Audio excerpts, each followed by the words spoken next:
Well, good evening, everybody. Welcome. This looks like a great room. Thank you so much for coming out in the rain for this very special evening. My name is Marcia Eli. On behalf of the Center for Brooklyn History and the Brooklyn Public Library, which we are part of, and the Arts and Culture team, BPL Presents, it's my great pleasure to be the one to be able to greet and welcome you and say a few words now. So as you know, tonight's program is on the Divine Nine, the origins and history of Black Greek letter fraternities and sororities. We are absolutely thrilled for this opportunity to host 4 distinguished leaders and experts to talk about historically Black Greek letter fraternities and sororities and the role they have played in shaping Black American life and culture. The program is inspired in part by the Center for Brooklyn History's new Phi Alpha fraternity Gamma Iota Lambda Chapter collection, which you'll hear more about. Did I say all that? You're going to hear more about that in a minute. It's also a celebration of Gamma Iota Lambda's 80th anniversary. I want to share my deep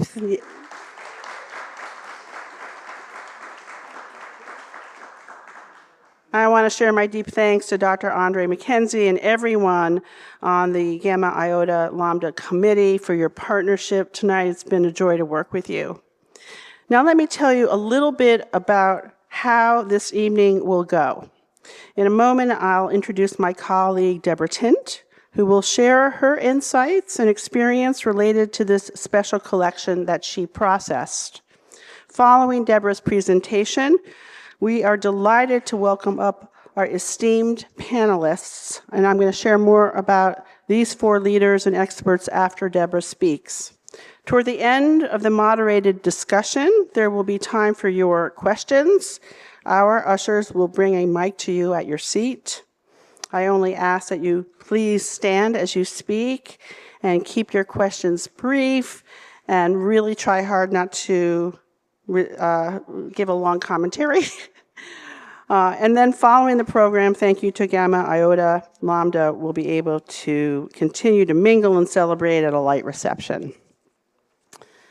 Okay, as I mentioned, the Center for Brooklyn History is thrilled to have expanded our collections with hundreds of photographs and documents from this chapter of Phi Alpha. Deborah Tint, the Special Collections Cataloger at the Center for Brooklyn History, is the person who rolled up sleeves and dedicated many months and much work to make these archival treasures accessible to anyone and everyone throughout the world and universe. So, please help me welcome Deborah to the podium.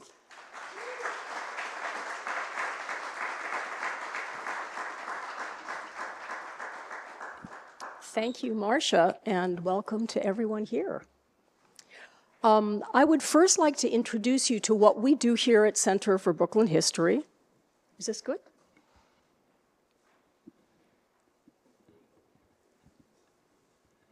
Testing. Okay, how's that?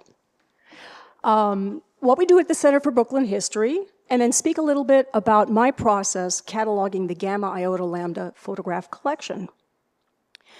So CBH represents a merger between the Brooklyn Public Library's archive, the Brooklyn Collection, and the former Brooklyn Historical Society's collections, exhibitions, and programming. The 2 institutions formally merged in October of 2020, and CBH is now a research branch of the Brooklyn Public Library, much like NYPL's Schomburg Center. CBH collects, preserves, and provides access to the largest collection of Brooklyn history in the world. Our combined collections include photographs, books, archival collections, maps and atlases, artifacts, paintings, oral history interviews, and much more. We support the research of scholars, students of all ages, and patrons who come to us with a wide range of questions. Our most frequent research questions are about genealogy and family history, followed by houses, buildings, and neighborhoods. The collections come to us in various ways, mostly through donation and occasionally through purchase.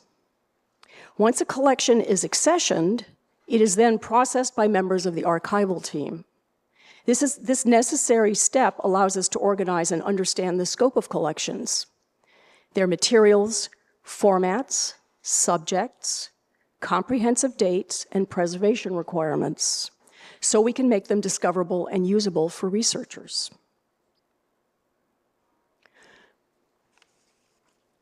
So when the Alpha Phi Alpha collection came to us in two parts, a collection of photographs to be scanned and a collection of historic materials to be processed, that would be done by the archival team.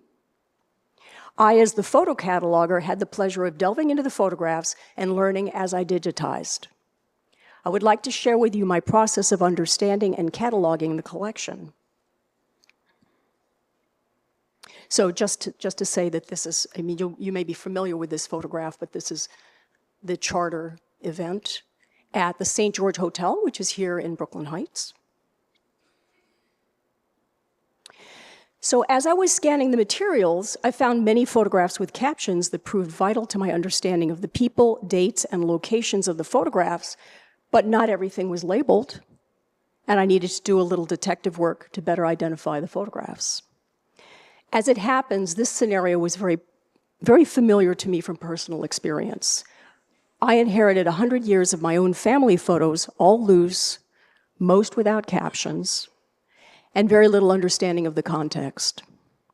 Through intermittently badgering my grandmother and comparing faces, I was able to piece together a family story that filled 4 books. I tried to bring that experience of seeking resemblances and clues to this project to make sure everyone I can confidently identify is labeled. And a small example of this process, there's an event here on the left-hand side, which was identified as the Sheraton LaGuardia Hotel. And there were a whole bunch of other photographs that were not identified as the Sheraton, but that had the same wallpaper. So I was able to put that location on all of those photographs. So some of the key items in the collection were captioned group photos, which were gold, that allowed me to create my own visual member roster. I referred to these repeatedly and added names as I got to know the faces in the collection. Later, I was able to send a whole raft of questions to Andre, who kindly lent his expertise and consulted other members to clear up many of my questions. And this is an example of one of the guides that I created.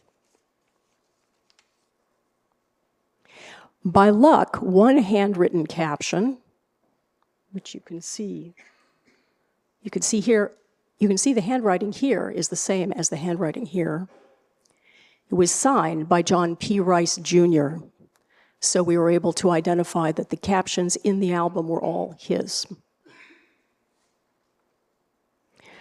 Other resources that proved invaluable were the fraternities journal, The Sphinx, Alpha newsletters, and sadly, but very importantly, online obituaries. All these helped to clear up questions I could not answer in any other way. So one thing I learned about the organization is that it's embedded in the whole lives of its members, and families are not only depicted, but key to its activities. The wives of members, many of them sorority sisters themselves, some members of the Links, are integral to the chapter's functioning, running benefit events to fund scholarship programs, taking part in conferences and symposia. But unfortunately, I was only able to identify some of these women. So we have lots of information, and we have mysteries too. So I sincerely hope that public access to this collection will move those who know these participants to reach out to us with that information so we can further enrich these records. I know this collection will bring greater understanding of the importance and scope of Alpha Phi Alpha and the contributions of the Gamma Iota Lambda Chapter to its rich ongoing history. And with that, I look forward to learning more from our panel.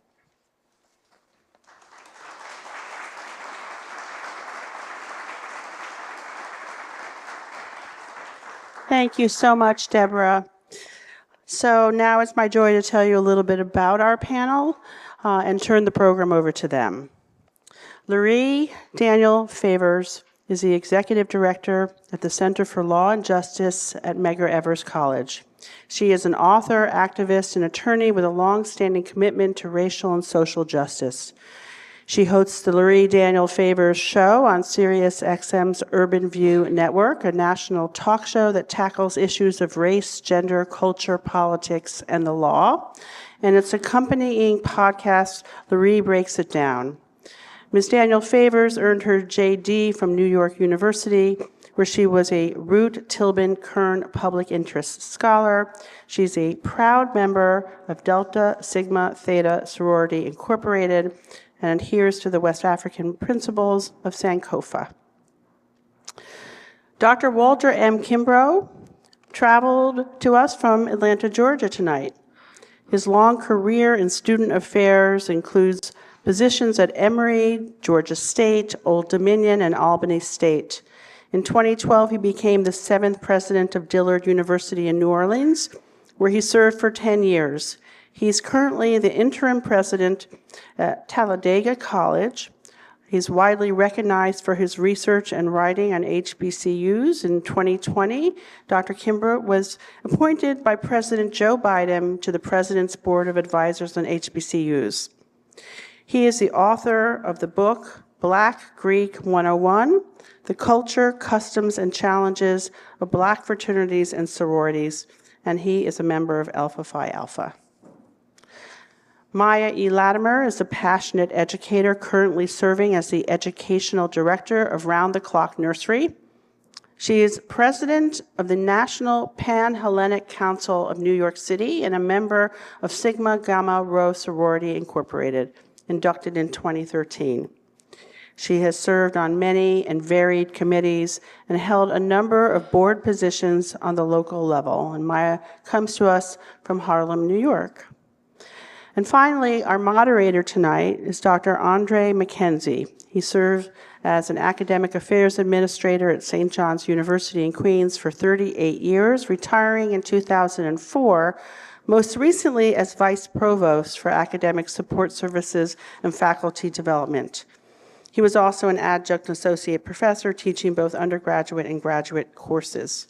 Dr. McKenzie was initiated into Phi Alpha Fraternity, Inc. in January 1976. A life member of the fraternity, he currently serves as historian for Gamma Iota Lambda Chapter.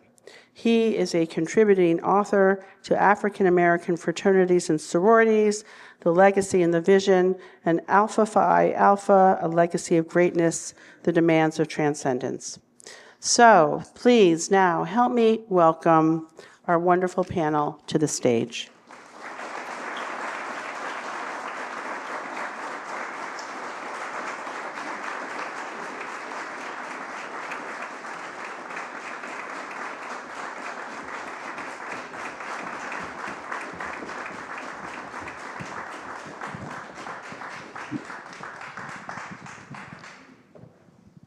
Good evening.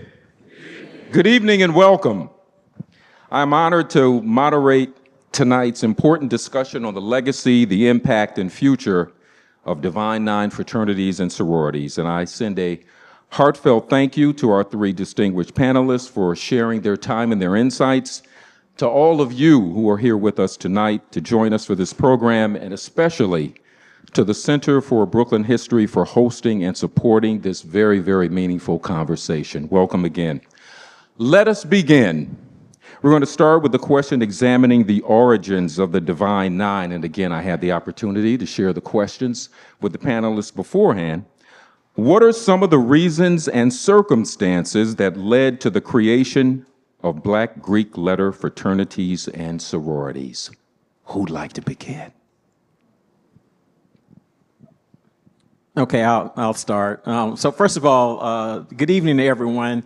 I bring you greetings from Talladega College in Talladega, Alabama, where I'm serving as the interim president. We just announced a new president, so hopefully I can go home to New Orleans where my family is for a little while. But it's good to be here. And just to say really quickly, when I did my dissertation looking at black fraternities and sororities, one of the seminal pieces was done by Brother André McKenzie. So his dissertation really is a format for a lot of the things that you've seen people writing about black fraternities and sororities. It starts with him. So I want y'all to give it up for André McKenzie.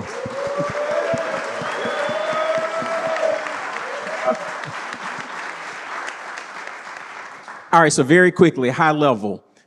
In the United States, we began fraternity and sorority life in 1776 at the College of William and Mary with the formation of Phi Beta Kappa. Today, we think of as the epitome of academic excellence. That's where it all starts. Then you start to see different groups build off of that. North Carolina, Chapel Hill, they had a group called the Kappa Alpha Society, very different from the modern day Kappa Alpha Order. In New York, Union College had the Union Triad. So you start to see build up, and really college presidents like myself at that time said, wait a minute, who are these people? We didn't ask for them to come, but they really served a purpose back then because colleges and universities early on didn't have their own libraries. Those groups did. We're in the library now. Those groups had better volumes. They brought in speakers like this. That was what fraternities and sororities did originally as a part of their mission. So you had all these things happening, but initially, 1776, early 1800s, there weren't many people of color, and women, y'all weren't in higher education either. So we're really talking about the activities of white men. That was it. And so we start to get more people involved. First African-American student graduates 1820s. You get a critical mass at Cornell in Ithaca, New York. And when Ezra Cornell founded the institution, he really found it as a place for all people who could be there. And so that provided a critical mass of black students who saw these white men and said, hey, we could have something like this too. And so for an undergraduate experience, they created that, but it wasn't the first. And so sometimes people say, well, what's the first of these groups? For the undergraduate experience, it was Alpha Phi Alpha. But the first black Greek letter organization still in existence is known as Sigma Pi Phi, the Boule, founded in 1904 by professional men. They saw professional white men in Philadelphia and they said, hey, we should have something like this too. Initially, they did have 2 undergraduates, but ironically, both of them died early. They decided we're not doing undergraduates anymore. We'd be a graduate experience. 2 years later at Cornell, you had Alpha Phi Alpha founded. So that was sort of the beginning in terms of, having a critical mass there. Then you have a critical mass at Howard when you have the founding of Alpha Kappa Alpha. And then, of course, a significant number of our groups were founded at Howard University. And then you go out to Indiana and you have Kappa Alpha Psi, you have Sigma Gamma Rho. And then years later, 1963, you have Iota Phi Theta at Morgan State in Baltimore. So you sort of have this foundational era from 1906 to 1922, which really sets the stage. And really, it's just more and more people of color coming to campus, more and more women of color coming to campus, and that sort of sets the foundation for our groups. Who'd like to add? Well, we created our own space when we didn't have an opportunity to be with anyone else. I can speak when I went to Butler University for our centennial. The house of the Grand Wizard is still on that campus. You have to walk past that house to get to the admissions building. So that is things that my founders and sorority sisters had to deal with going, and only Butler University only allowed 5 black women to be on the campus at all times. So, it was we need our own space. And, for us, when we don't, belong, we make our own lane. we're great for that, and that's something that, all of our organizations that we created our own lane, and then we grew and we thrived, and we're still doing that to this day. Thank you, Maya. Lurie? I think there's also something to be said for recognizing the power that students in these organizations had as it pertained to the levels of power that people within the community actually had. And those students defining, and later with graduate chapters, but those students defining what it was going to mean to be of service to their communities. For our organization, Delta Sigma Theta Sorority Incorporated, recognizing that we all define service differently, and the founders of our organization realized that there was a different need that had to be met in that time. And so use their power, because we're talking about some of the most privileged people in our communities. Recognizing their privilege and their power and their resources meant very little if it was not going to be used on behalf of the people who depended upon them, who were looking to them to lead.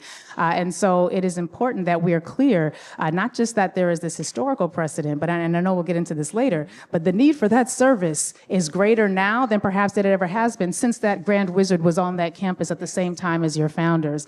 And so we are privileged to be in these spaces, to be a part of these organizations, but the potential that these organizations have, I think as our founders were thinking about and envisioning what would come decades, centuries later, that potential, I think, has yet to be fully tapped and maximized. And so I'm really glad to be a part of this era where we get to show up in the ways that we do now. All right, thank you. Second question. Oh, please. No, I thank you for your responses. Let's move on to number 2. In terms of their mission and purpose, how do these organizations differ from traditional white Greek letter fraternities and sororities?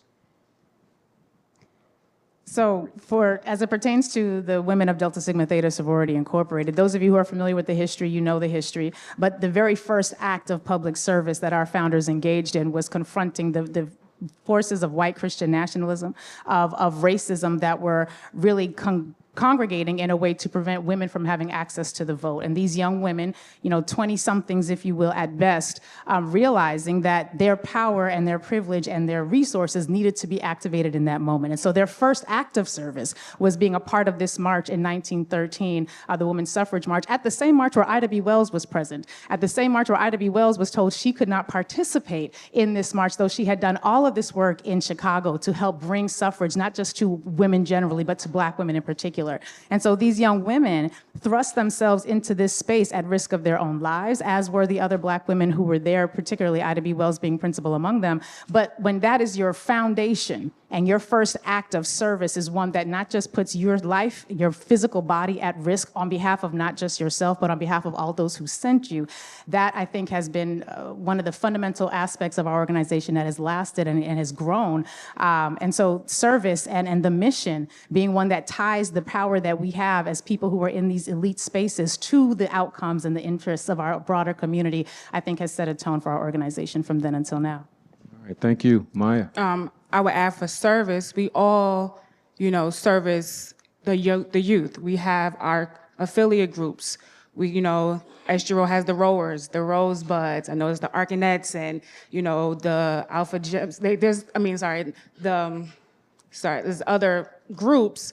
We have our teens that we uplift and mentor, and we teach them about college, teach them about finding scholarship, teach them about being a proper human being and being a great Black person in this community. And then also, we don't just stop at college. We all are in alumni organizations. It doesn't just end when you graduate. You get to go back home, you get to be part of your alumni group, you get to join the council, and things of that nature, and your service does not just stop, it's a lifetime commitment. So we made it where you can be a part for that lifetime and not just be a t-shirt wearer and everything. All right, thank you. Thank you. Walter? So I'll just say, if you just think about the experience of Black people in this country, and as someone who works on college campuses, I can just imagine the kinds of things that we heard about the experience of the women at Butler and what they experienced. So you're talking about a group of people who are coming to campus, coming to college in places that really weren't built with them in mind. I graduated from the University of Georgia, which was integrated by court order in 1962 by Hamilton Holmes, member of Alpha Phi Alpha, and Charlene Hunter, now Charlene Hunter Galt, member of Delta Sigma Theta. Black folks couldn't, even though we were paying taxes in Georgia. University of Georgia was founded 1775. It's one of the oldest. I always say it's the oldest. We fight with UNC Chapel Hill in Vermont, but we're the oldest. But for all those years, Black folks paying taxes for a school that they couldn't go to. My dad grew up in Atlanta. He went to Morris Brown College. He couldn't go to the University of Georgia. He could not get in. And so when you enter a place like that and there aren't support services for you, you start to figure out and think that not only do we have a responsibility to do well on this campus, but we have a responsibility to our communities. White students didn't have that kind of pressure because everything was built for them in mind. So it's like, it's all good, which is why they could say, you know, when I was in school, I was a member of such and such. It's just a college thing. We just kicking it. We having a good time. You think about college students in the 1950s and 60s during the civil rights movement, and if you really study that era, and I always tell people, if you look at the who's who of civil rights, 9 times out of 10, those are members of our organizations. So we had a different understanding to say it wasn't just enough for us to be in college and have a good time, even though we did that too. There was this understanding that we had a responsibility to address the conditions in our communities. And so I think that's what has made us different, even more recently during the pandemic. You didn't see white fraternities and sororities out in the communities trying to help people navigate our graduate chapters were doing that. We're helping people navigate this pandemic. How do we make sure people are vaccinated? How they have X, Y, and Z? How they get food? That's what we were doing. So I think our circumstances, which I think I'm thankful for, made us have different kinds of organizations, that they weren't just viewed as a social, have a good time organization, but those organizations that have a purpose. And I think the problem that we get into, which we'll talk about later, is that when we start thinking like those groups and just think we're only here to have a good time, that's the problem. Thank you.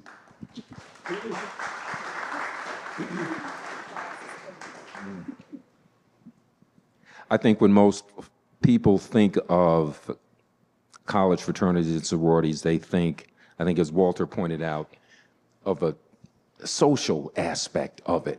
And it was so interesting to me. Again, I'm originally from the Midwest, attended Illinois State University, and where I pledged at Eta Tau chapter back in 75-76, when white students would talk about a fraternal experience, or at least the alumni of Illinois State that I would meet, they would always refer to it in the past tense. I used to be in a fraternity. But I am in a fraternity. So when you think about mission and purpose, particularly from a perspective of Du Bois and the talented 10th, and I know people have some issues with that nomenclature, but we were privileged people, if you think about this from an historic perspective. Going to college at that time, you think about that. So it had to be more than just this social aspect, frivolity, having fun, etc. This was to be a lifelong commitment, and it may not have been that way from its very beginning.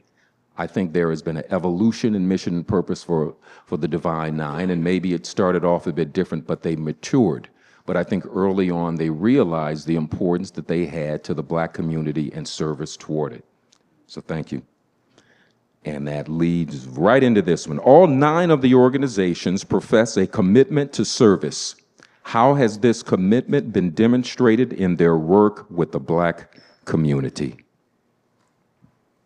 So I think we've already heard some of those examples from each of us, but not speaking for our organization, but as a member of this organization, not just building maternity wards in Kenya during the 60s, not just building houses with Habitat for Humanity in the 80s and 90s, but having programs that specifically target young people today. My children benefit from the programs of Delta Sigma Theta Sorority Incorporated because we are still actively engaged in Delta Teens, Delta Gems, Delta Academy, Embody, which is a program for young girls and young boys, the voter engagement work that we do, the voter education work, and making sure that people aren't just registering to vote, but they know how to meaningfully engage with the ballot, having programs that are going to be able to teach people how to protect themselves in times of political turmoil and travail. These are the programs that matter now. And I think that to the previous question, the idea that this is not, it is a lifetime commitment, and you go in understanding that and recognizing that that means the service is also a part of your lifetime obligation. And you mentioned t-shirt wearers, God bless them.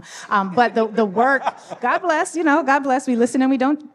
God bless. But recognizing that as an adult and as members of graduate chapters, alumni chapters, our capacity to not just provide service, but to provide pipelines for our collegiate members so that their entree into adulthood is going to allow them to further tie and connect to the organization as well. These are the things that matter, and these are the things that shift outcomes in our broader community. Whether most of the children who are in the programs that we service, many of them are not necessarily going to, we don't know where they're going to end up in terms of college. We're not sure what organizations they may join, but they're going to know that their foundation was one that tied them to their community. They're going to know that their foundation was one that planted in them seeds that said your obligation is to show show up on behalf of your people and to do so with pride. And I think that that is something that all of our organizations are striving for in some way, shape, or form. Thank you. I would say we have great partnerships, NAACP links. Prince Hall, we all gather together to just do service. We don't do it alone. And, even chapters, local chapters come together and do programs. I would say the bulk of our MPHC meetings, when we give our announcements, it's we're having a food bank. Come here. We're doing colon cancer screening. We're doing HIV testing. We have a food bank. We're filling up refrigerators over here. We're doing, Gamma Iota Sorority Incorporated has Swim 1922. We're trying to prevent drowning in the African American community. Youth symposiums. There's so many different programs that's happening, not in just these 5 boroughs, but across the world that's very beneficial. I had the privilege to speak with a brother when Frater Lucian was having his inauguration weekend, and he was from California. And I'm saying, well, how can we help you here with all the fires that's going on in links? And he said, well, the brothers have come together, and this is what we're doing, and this is how it's spread out. We all support one another in the service, and even though we may have different missions, we still have the same common goal. And it's to serve the community underneath us, and also to, show that we are prideful. We are the privileged, people, and let them know that the negativity does not define us. This is what we have: sisterhood, scholarship, service. That's for SGRO, but we all have the service at the end of the day. That's in our mission. Thank you. And I'll just add really quickly, for me over the last 5 years, I've been much more interested in our engagement in the political process. After the murder of George Floyd, we saw our organizations out in the streets like we had not been in a while, which I thought was really good for us to have conversations about what does that look like for us to be out in the streets. When Joe Biden named Kamala Harris as his vice presidential running mate, and you remember the viral images of strolls to the polls. I mean, you see these women in these different colors, and the images went everywhere. The brothers tried to do it. It didn't look as cool, though. It didn't look as cool. It just telling the truth. But so there's a new level of engagement, and we're going to talk about in a minute, that we need to really ramp that part up of the service as well. So, service, the things that we're doing, those things are good, but we're going to have to serve in terms of this fight that we have on our hands about all the things that will impact our communities. Thank you.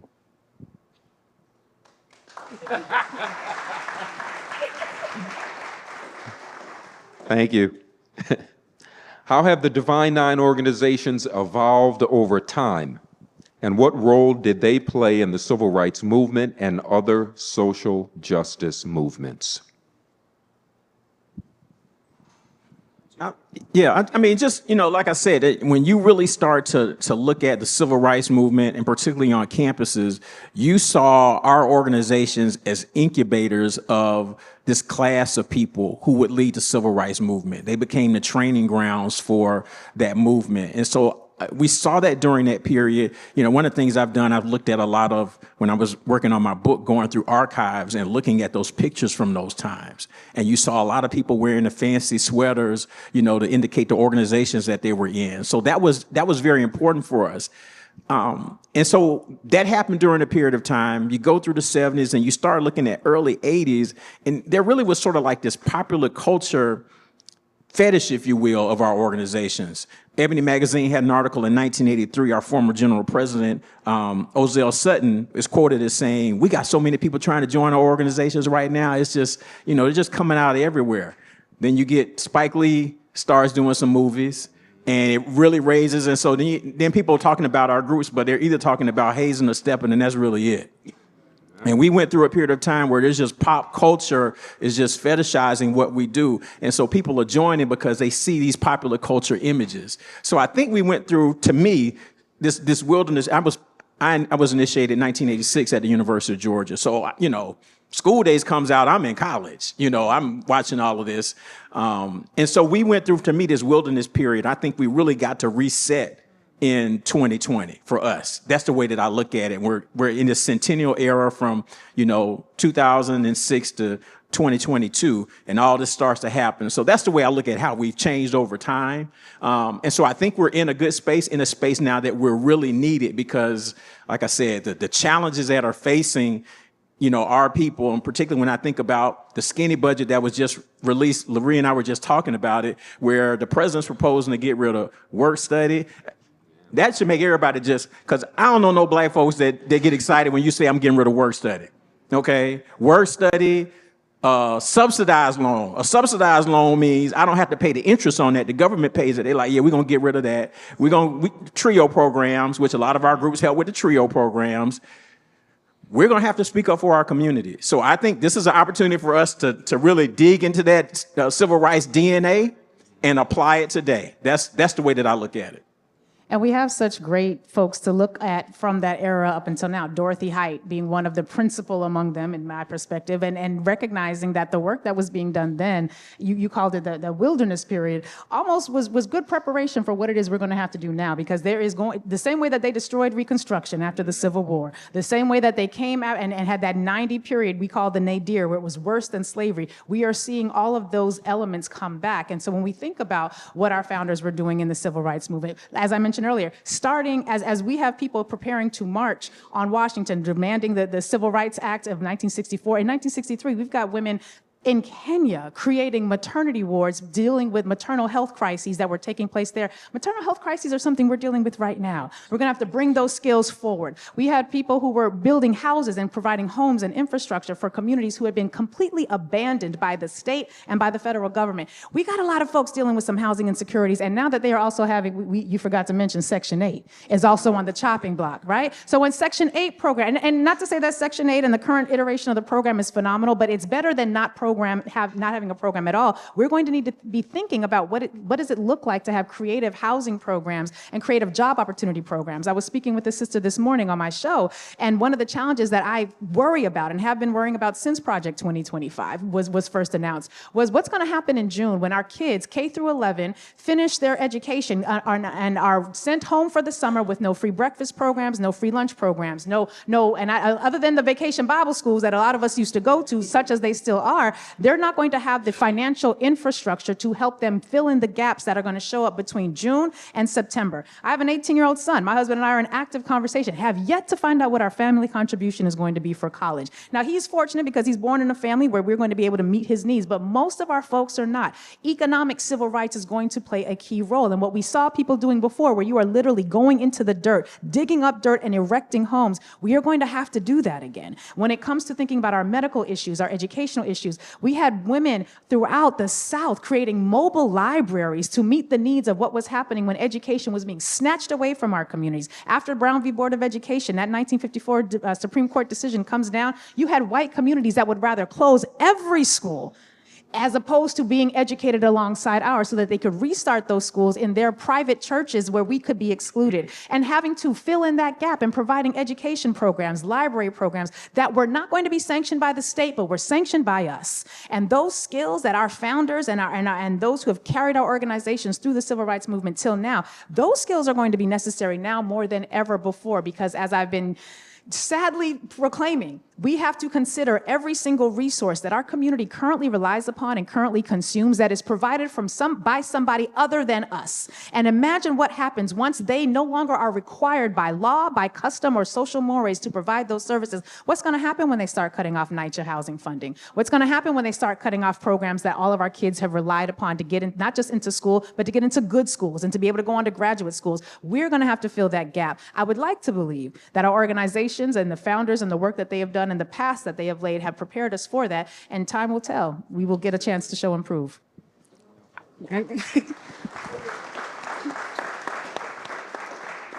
I'm glad you touched on education, because we were talking and, working in early childhood education, they're also cutting Head Start. And I worked as a Head Start teacher for 6 years, and majority of my children are in shelters that came. We provided their uniforms. That was in our budget.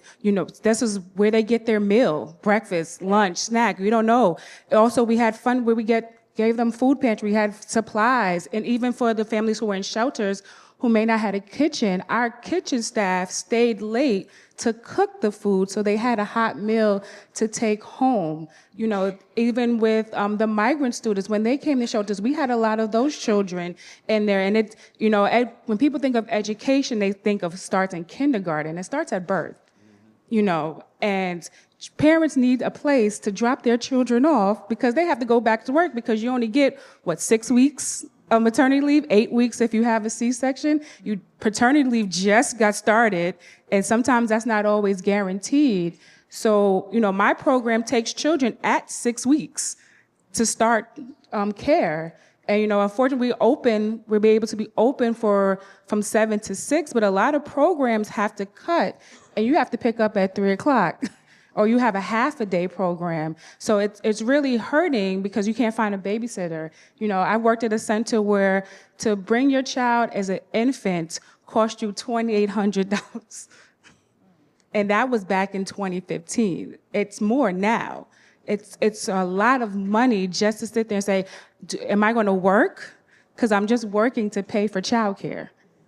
Or do I stay home with my child because I can't afford it? So these are a lot of things that we have to know that, you know, donations are really helpful. You know, donating just simple of school supplies, you know, things of that nature. Some parents can't afford. It's very hard. And to get a voucher, you know, you don't qualify. If you make $1, $22 over, you don't qualify. And I'll give you another scenario. When they raise what your minimum is to qualify for Head Start, they never changed the bottom line when they increased minimum wage. So a lot of parents did not qualify who were getting unemployment. We had to turn them away because you over income for child care. So it's a lot of factors that they're doing underhandedly to stop it, to make sure that we are not getting the proper education, because birth to 5 is crucial in learning. Absolutely. And it's watching the time here. How can Divine Nine organizations reconcile the importance of building brotherhood and sisterhood with the need to eliminate harmful hazing practices that have resulted in injury and death? Why does hazing still persist? And what do you believe needs to be done for it to stop? Who'd like to begin? I'll start. I went to a seminar one year, and someone had, who hazed your founders? And that was a question that was posed, and I got this, were your founders hazed when they were sitting in the room together creating your organizations? Or were they trying to think of something greater? You know, and also, if something happens in one organization, it affects us all. Mm-hmm. Yes, we all look bad at the end of the day. And it also is not just people trying to come in, but the people that's already in that need to stop to say, if you were not made right, you can't be in our social circles, or we're not going to talk to you. I have a Sora. I love her to this day. I see her every conference. She said, I am college-wide rule paper, but I know my information. That's what she says. She says, I know the history of my organization. I can tell it to you. But because I'm so-called paper, I'm not good enough. How does that fit? Are you going to do the work? That is the bottom line. Will you do the work that the founders built, that what your chapters, taught you? Are you going to do that? And we have, like I said, them T-shirt wearers. Not everybody's allowed in the room. And sometimes you have to know when to step aside or when to say, my sister, my brother, not today. And it's the truth. We have to stop it. Are you going to do the work? Are you a brother or sister that's going to represent your organization with pride? Wear these letters with pride, do the service at the end of the day. And it doesn't matter how you came in, it's what you do after you come in. Thank you. My other perspectives on the hazing issue.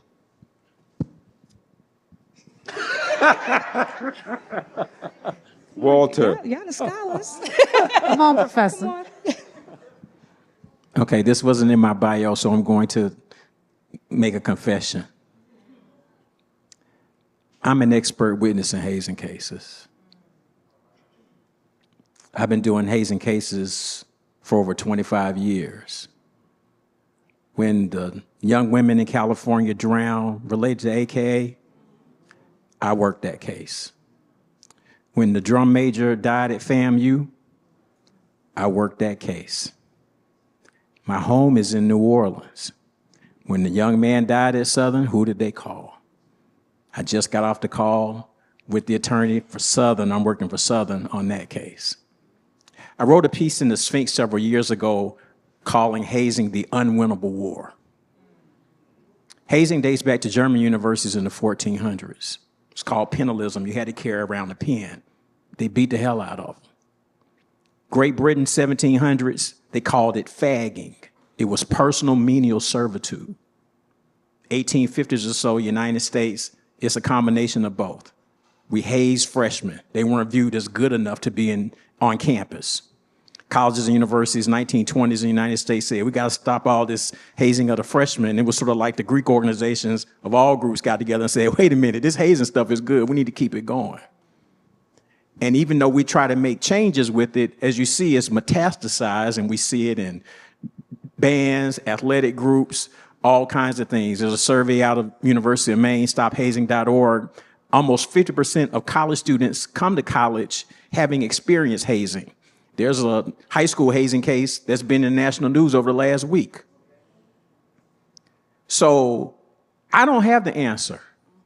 I have been trying to think, how do we make this massive culture shift in our groups, knowing that the impact could be devastating.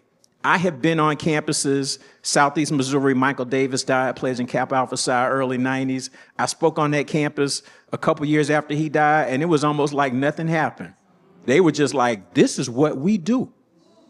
And it was said with a level of callousness, and I'm looking like, these folks might try to roll up on me. I don't know.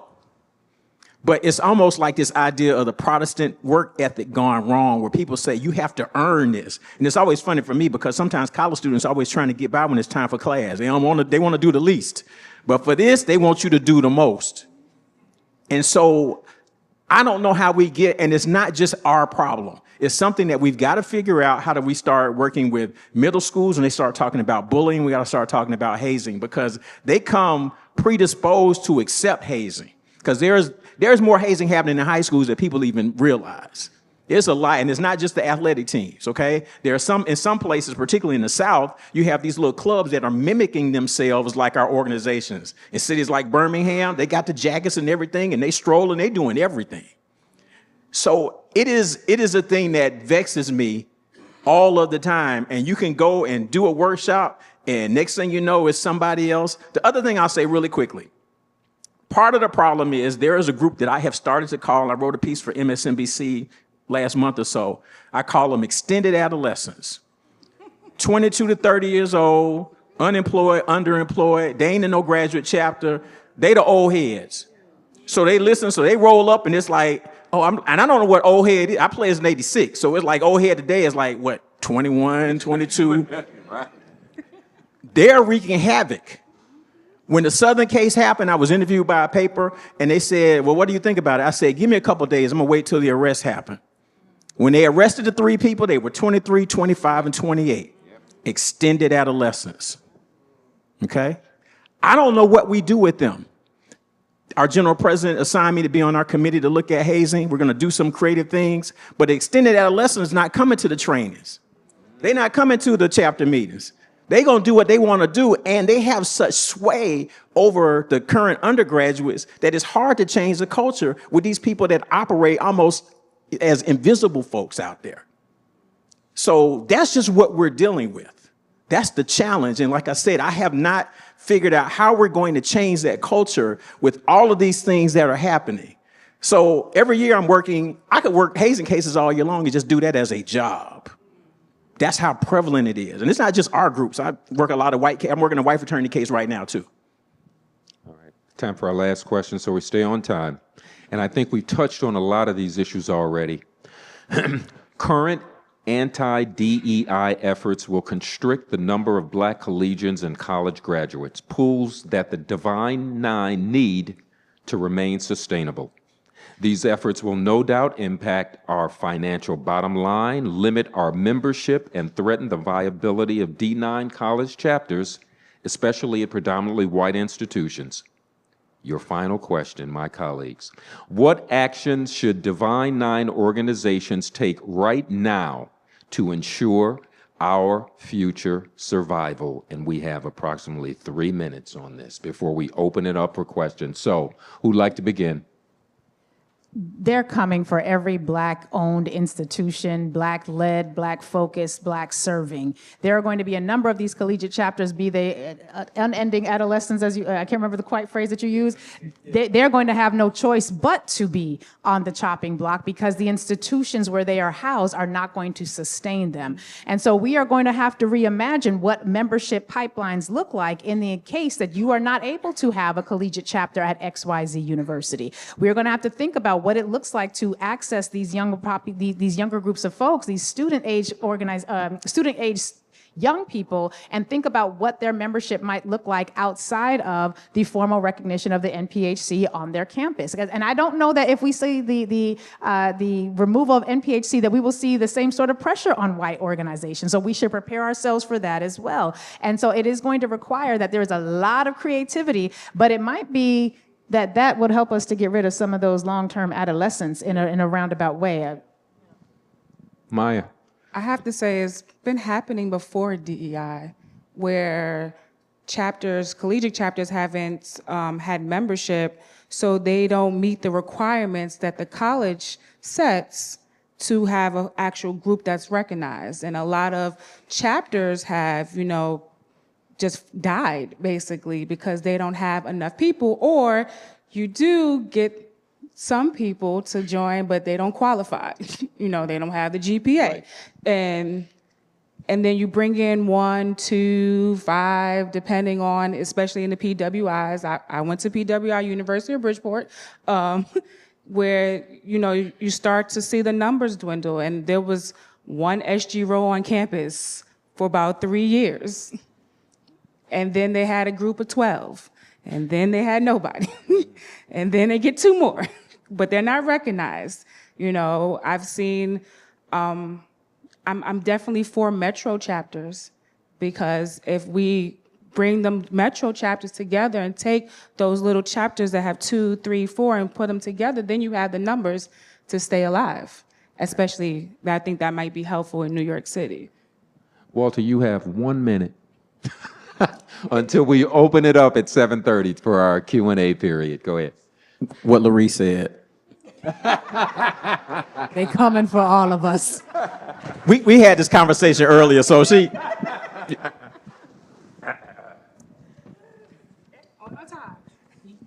we give our panelists a hand?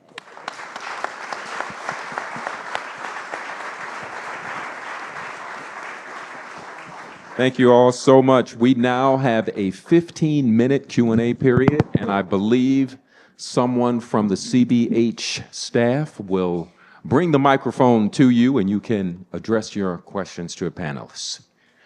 Questions?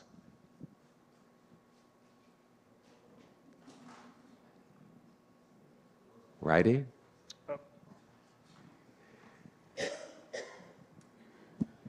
Hello, everyone. Just want to say thank you again for just giving us this information and knowledge. It's much appreciated. My name is Stephon Ward. I am a brother of GIL, right? And so my question is really harping on the extended adolescence, because when I was said with such veracity, I am extended adolescence. I'm 28? But I'd say when I look at my peers, non-Greek or Greek, the big difference between me and them, and I'm blessed for this, is that I have one, family support. I'm from East New York, Brooklyn, first off. I have family support, and I'm also in a very good financial situation. And so when we start to think about retention and reclamation of that extended adolescence, how do you think the Divine Nine can do a job to help and assist with that effort in a different way than it's currently doing across the organizations that also touches on that point of financial need, right? Because there's also this thing of, are you financial, brother? Are you financial, sister? And people turn you away just as quickly as shirt wearers, right? Or paper. So how can we help address that to kind of reclaim and retain these young people coming from college that are getting these jobs that are below, what you need to survive, but they're still asked to be active and do all these things? I can answer that as a former adolescent. I know for Sigma Gamma Rho, when you graduate and you join an alumni chapter, your dues are lowered, and it's to help you transition right into the graduate chapter, as well as you join a committee. It's not an option. Bylaws committee, learning about what the organization, how we run and govern ourselves is very important. Our NEOs, I remember when I was a NEO, I'm going to a party by myself. Nope. Who was my chaperone? You didn't attend by yourself, and that was just not. It was for my protection as well, and my line sisters to know that people out there might test you as well. I understand, when I worked at a daycare making minimum wage, dues, I can't afford that, but, offer and tell them there's a payment plan. You can spend $100 and $200 on Jordans, you could pay your dues. You can't come to chapter meeting, but you meeting up after chapter meeting when we all having fellowship and spending $50, $75 on drinks. You can pay your dues. Who's budgeting for you? Where are your priorities? Things of that nature you have to say in a brotherly and sisterly manner, in that way. You said you're in a graduate chapter? You're not an extended adolescent. They're not involved in anything. They're not involved. They don't come to programs like this. They're just floating around. As I tell, when I do hazing workshops on campus, I'm like, these are the guys, particularly when they're men, they're 25 years old helping the freshman girls move in. That's who they are. And that's the group that is problematic. So I understand, we got to figure out, but here's the other truth. And I say this and people get upset about this too. And you talked about Du Bois and the town at Tint, 1904. By 1954, he abandoned that and he called it the guiding hundredth because he was like, these folks ain't serious enough to do the work that needs to be done. We still got a lot of folks today that are joining our groups for the brand that it is. They are not joining for the lifetime commitment. They're joining for the letters. I had a chapter when I was vice president of student affairs at Albany State in Georgia. A chapter got suspended, and I talked to the chapter president. He said, look, I joined because I like the colors and I like the way they step. It's a lot of that. So that's part of the challenge. So you're not in that group, but we've got to deal with the fact that there are people who are joining for the brand. And for a lot of people, this is the biggest thing that they've ever done. But if you went back 50 years ago, a lot of those folks wouldn't even be in college today because they couldn't have gotten in. So when you're born in abuse is normalized for you, right? So being an extended adolescent, having been born in abuse, you are going to not see anything but that abuse as the right way for any future birthing.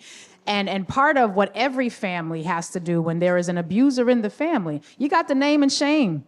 You have to, and name and shame within the confines of your particular bylaws and rules, but there's going to have to be a much more vibrant conversation within the alumni chapters and their connection with the collegiate chapters to address that period of extended adolescence, because I liken it to what happens if you're sitting at a Thanksgiving table and such family member comes over and everybody at the table knows such and such family member has been causing havoc and perpetuating abuse from past generations and carrying it on into the future. And if the family at the table who knows this doesn't say something, then that family is responsible and that family has an obligation. But to your specific question, because I was dealing more with the extended adolescence, but to your specific question, I think it is necessary to recognize that there are a lot of folks who would be financial were they in a better financial situation personally. And we are, as these layoffs start to make their way to hitting our jobs numbers and our layoff and the warn notices that are going out, letting people know you aren't laid off today, but it's coming, prepare.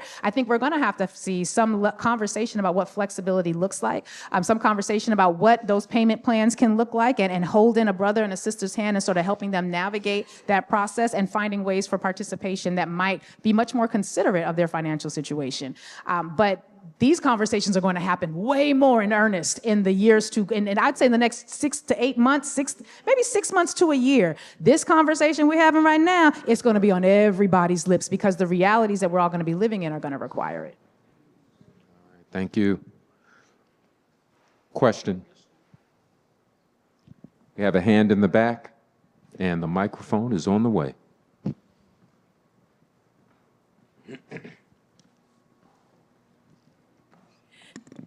Hello, my name is Kifa. I'm a member of Alpha Kappa Alpha Sorority Incorporated, living in Queens right now. And I know it's very important to be able to discuss the issues and complications that we come across in our organizations, but I'm just curious of what may be some of the positive things that you see within your organization and the Divine Nine in general, or maybe like what's refreshing for you, especially coming in '86. Just curious, like, are there some things that you see that you're like, wow, that's surprising? Well, just real quick, I mean, in terms of positive things, like I said, the last 5 years, the level of political engagement, if you think about when Simone Sanders had her show on MSNBC, everybody's general president had a chance to talk about our political action plans during that period of time. That was exciting to me because we were getting a lot of mainstream coverage. When Kamala Harris was vice president, the Council of Presidents met with her at the White House twice. We haven't had that. The first group that we saw in the White House was Kappa Alpha Psi in 1926 with Calvin Coolidge. And it was very rare. There was a group of Deltas that met with Barack Obama. So you didn't have a lot of that. So to have all of our presidents at the White House with the vice president, that was great. So like I said, these last 5 years for me have been really exciting. The social action component of our work is one of the things that draws me every single time. So in addition to everything that you just mentioned, the fact that we have Delta Day, or our respective organization days at the Capitol, where we're able to go in and not just, take the picture, but we are approaching elected officials such that we want to let them know what our interests are, what our concerns for our communities are, so that they can be more reflective and the policies that they're going to implement are more reflective of the needs that we have. When it comes to thinking about the ways in which at both the national level, but in our local respective chapters, most of our organizations, we have these specific things that we focus on. Our 5 programmatic thrusts for Delta Sigma Theta Sorority Incorporated allow us to manifest in real time those programs. So the education programs, going into my line sister schools and going into the schools of our chapter where our members are located and speaking with those young people and talking to them. Yeah, they like a step show because they want to see the flash and the razzle dazzle, but talking with them about the work that we do, bringing them into the work that we're doing, providing opportunities where we are feeding people, providing clothing for people, and doing so with a level of intentionality that I don't find in other types of organizations. It is the service for me. I'm going to plug the council, National Pan-Hellenic Council. That's a big positive step. When I joined, I was just a delegate for my chapter. And seeing all the work that was being done and hearing it and seeing all this Black excellence was a positive plus for me. And we don't just talk about just what we're doing chapter-wise, we do what's going on in the community. And we also offer, workshops and trainings to the organizations of how we can better help. And I got to know so many people just by going to council meetings and learning about everybody else's organization outside of just clicking on your website and seeing the actual real work. There's something going on at least 3 times a week that chapters are doing, especially in New York City. We are the largest council in the country. There's 54 chapters that represent New York City out of all Divine Nine. there's a lot of work that's being done here, and it's great to see. I got to greet people and go to different conferences and see like the camaraderie and the community sense. I love it. Like, I absolutely love it. I will, even when I'm not president anymore, I'm going to council meetings because I get more information there than just by clicking on Facebook or YouTube or seeing stuff on Instagram. Like that, us being together and having headquarters and having the Council of Presidents, all of us being together, it creates a greater good. Yes. We have time for one more question. Well, one more. We have a question in front. Thank you. Thank you all for being here tonight. My name is Robert Key. I'm Assistant Director of Student Affairs at College of Staten Island, also writing my dissertation. So thank you both, because your dissertations are in my lit review. Given the gap in graduation rates between blacks and whites in college, and we know brothers are doing worse than sisters at all levels, right? How are African American fraternities and sororities helping to facilitate successful graduation rates of African American students? Specifically, what did the fraternities or sororities do for you to help you successfully graduate college?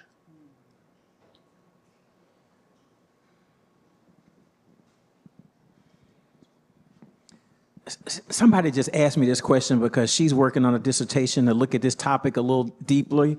Sean Harper, who runs the USC Race Center, Southern Cal, and he wrote a paper years ago that looked at it, and it was some mixed data.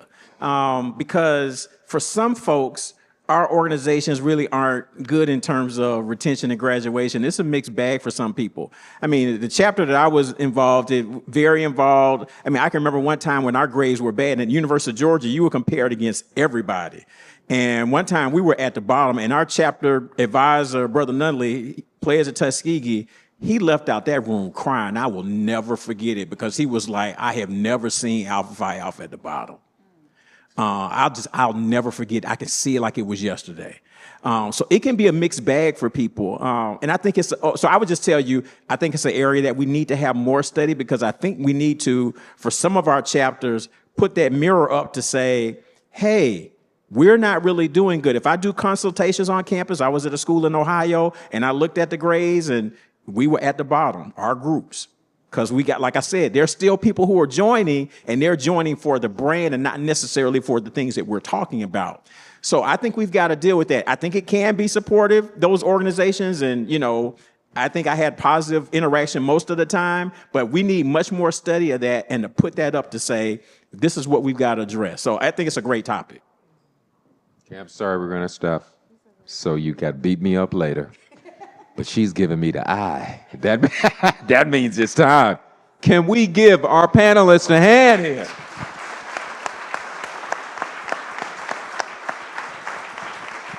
And thank you again for coming out this evening. So in closing, thank you again to our incredible panelists for sharing their insights, and to all of you for joining us in this very important conversation. We appreciate your time and your presence. At this time, I'd like to introduce the president of Gamma Iota Lambda Chapter, Mr. Jesse Dwyer, who will provide brief comments on behalf of the chapter.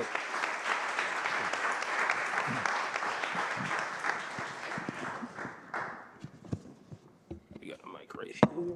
Okay. Good evening, everyone, and greetings to you all. Thank you for being here today. To our distinguished guests, brothers, and friends, thank you for joining us as we celebrate 80 years of service, leadership, and impact to the Brooklyn and Long Island community. Let me begin with a heartfelt thank you to all of our panelists, community partners, and supporters for being here tonight. Your presence adds to the significance of this moment as we reflect on our past, embrace the future, and look ahead. To our incredible panelists, thank you for your insightful and thoughtful contributions. Tonight's dialogue was both enlightening and inspiring, offering a wisdom and perspective that resonates deeply with our mission and our work in the community. A special thank you as well to the Center for Brooklyn History This collaboration has done nothing and is short of extraordinary. You've graciously opened your doors and partnered with us to celebrate not just our chapter anniversary, but a living history, one built on decades of brotherhood, service, and advocacy. Thank you for helping us showcase our journey and amplifying the story of our chapter's impact. As we mark this 80th anniversary, we pause not to just celebrate longevity, but to recognize sustained purpose. For 80 years, Gamma Iota Lambda Chapter has been a pillar in the Brooklyn, Long Island community, uplifting communities, mentoring youth, addressing injustice, and building bridges where there were once divides.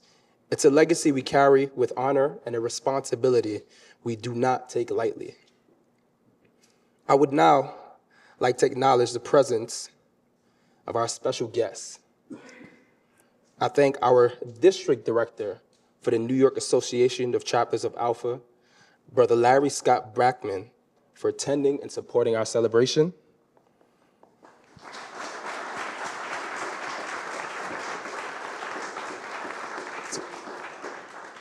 To our revered senior brothers, thank you for your wisdom, your perseverance, and commitment which laid the foundation for us to continue upon today. Your presence at this celebration is not only appreciated, but also cherished.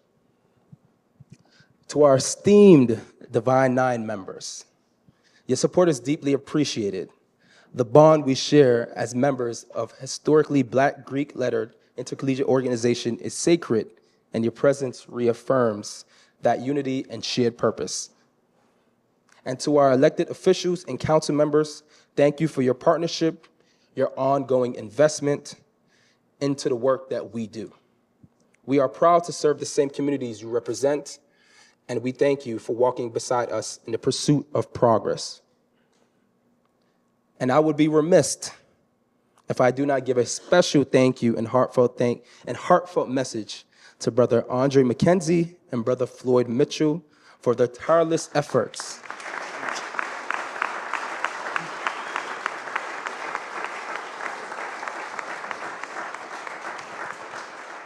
Tireless efforts in organizing this evening's event. From the early planning stages to the final execution, your dedication and leadership have been nothing but short of inspiring. You embody the very best of what it means to serve with purpose. Lastly, to the members of Gamma Iota Lambda Chapter, thank you, brothers. Your commitment, your consistency, and your character are what keeps our chapter moving forward. Thank you for continuing to answer the call to serve, to lead, and to uplift. As we celebrate 80 years, we look forward with renowned energy and a strengthened sense of purpose. Let us be reminded of our motto as a fraternity. First of all, service of all, we shall transcend all. May these words continue to guide our mission and inspire our service for generations to come. Thank you.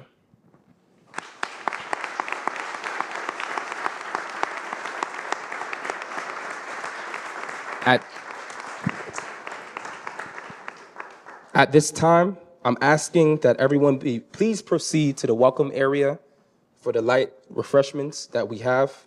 During this time, as quickly as possible, we'll allow for the chairs to be removed from the room for us to return back here for the continued service and celebration. Thank you.